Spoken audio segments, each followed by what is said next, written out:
Peringatan Hari Sumpah Pemuda yang jatuh pada tanggal 28 Oktober kembali mengingatkan kita pada semangat perjuangan dan persatuan para pemuda Indonesia.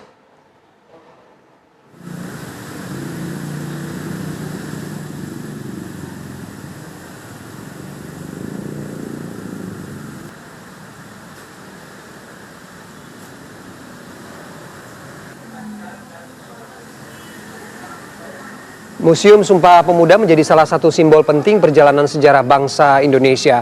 Dari sebuah rumah di Jalan Kramat Raya, Jakarta, sumpah itu diucapkan hampir seabad lalu dan menjadi fondasi persatuan bangsa hingga saat ini. Dulunya rumah seorang warga keturunan Tionghoa yang kemudian menjadi tempat berkumpulnya para pelajar dari berbagai daerah. Di tempat inilah Kongres Pemuda kedua digelar pada 27 hingga 28 Oktober 1928. Dari perbedaan yang ada, mereka bersepakat untuk bersatu dalam satu tanah air, satu bangsa, dan satu bahasa Indonesia. Suasana peringatan Hari Sumpah Pemuda tahun ini diisi dengan upacara dan kunjungan para pelajar ke Museum Sumpah Pemuda.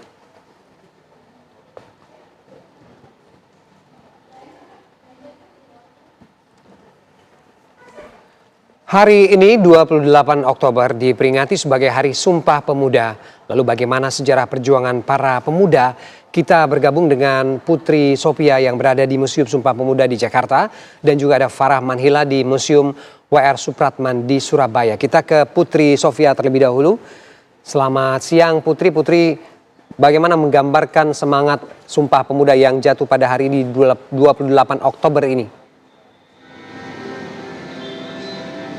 Ya, selamat siang Ferdi dan pemirsa TV One. Benar sekali, hari ini 28 Oktober 2025 menjadi peringatan Hari Sumpah Pemuda yang telah terjadi hampir satu abad yang lalu. Dan di tempat kami mengabarkan saat ini di Museum Sumpah Pemuda memang terlihat sekali bagaimana awal mula hingga terjadinya ikrar Sumpah Pemuda yang diikrarkan di sini, begitu, yang dulunya merupakan indekos, salah satu pemiliknya merupakan warga Tionghoa yang menjadi tempat bagi para pelajar Indonesia berkumpul sampai akhirnya bersatu untuk mengikrarkan Sumpah Pemuda hampir satu abad yang lalu. Dan tentu rasanya kurang kalau kita tidak melihat-lihat begitu sambil berbincang dengan pamong budaya Museum Sumpah Pemuda. Sudah bersama kami, selamat pagi Ibu, selamat siang. Ya, selamat siang Mbak. Ibu Retno, mungkin kita akan kilas balik sedikit ke hampir satu abad yang lalu ya Ibu ya. Sebenarnya apa yang terjadi pada hari-hari itu, tanggal 27 hingga 28 Oktober pada tahun 1928 Ibu? Pada tanggal 27 sampai tanggal 28 Oktober 1928 di tempat ini. Ini dahulunya tempat tinggal Tuan Sikonglian. Tuan Sikonglian yaitu seorang konglomerat di zamannya yang kemudian merelakan rumahnya menjadi kos-kosan karena pada waktu itu di Stovia atau Sekolah Kedokteran yang sekarang menjadi Museum Kebangkitan Nasional, pada saat itu mahasiswanya terlalu banyak sehingga mes atau tempat tinggalnya kurang, sehingga para mahasiswa yang belajar di situ mencari tempat penginapan. Kemudian oleh Tuan Sikonglian rumahnya ini dijadikan tempat pemondokan atau tempat kos.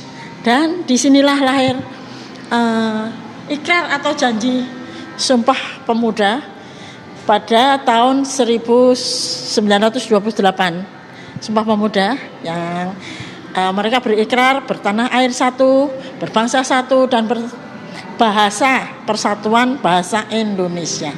Ya. Kalau kita berpindah ke ruangan yang sebelah sini, Ibu, ini kalau dilihat layoutnya memang layout rumah pribadi ya Ibu ya?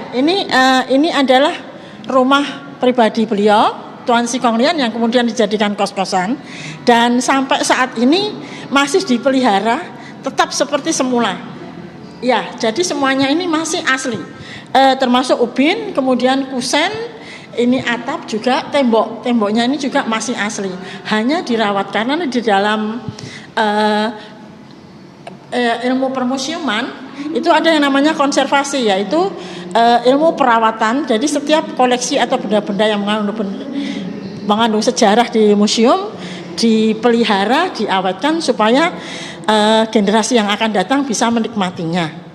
Nah, kemudian di tempat ini pula nanti ada di ruang inilah. Oke, kita bergeser nih ke ruangan selanjutnya nih, cukup menarik Ibu karena saya melihat di ruangan ini ada bagian interaktif begitu ya bagi para pengunjungnya. Ini apa Bu? Boleh diceritakan? Ini yaitu peristiwa pada tanggal 28 Oktober saat akan diikrarkannya Sumpah Pemuda oleh para pemuda yang pada waktu itu berkumpul di tempat ini. Jadi di tempat ini sekitar 1 abad yang lalu terjadi peristiwa bersejarah, yaitu ikrar para pemuda yang ingin memerdekakan bangsa Indonesia dari penjajahan Belanda. Dan setelah diikrarkannya Sumpah Pemuda, kemudian diperdengarkan lagu Indonesia Raya oleh W.R. Supratman. Tapi pada waktu itu belum Indonesia Raya karena Belanda lagi-lagi tidak menginginkan Indonesia merdeka. Jadi syairnya Indonesia, dan tidak boleh pada waktu itu para pemuda tidak boleh menyanyikan lagu Indonesia. Jadi hanya instrumen yang dimainkan oleh W.R. Supratman. Ibu, kita tahu berarti ikrar pertama kali Sumpah Pemuda dibacakan di sini, kemudian instrumen dari lagu Indonesia Raya juga pertama kali diperdengarkan di sini begitu ya Bu ya. Lantas bagaimana sih Bu dampaknya terhadap kita tahu kemerdekaan Indonesia yang terjadi sekian tahun kemudian, seperti apa Bu peristiwa Sumpah Pemuda ini?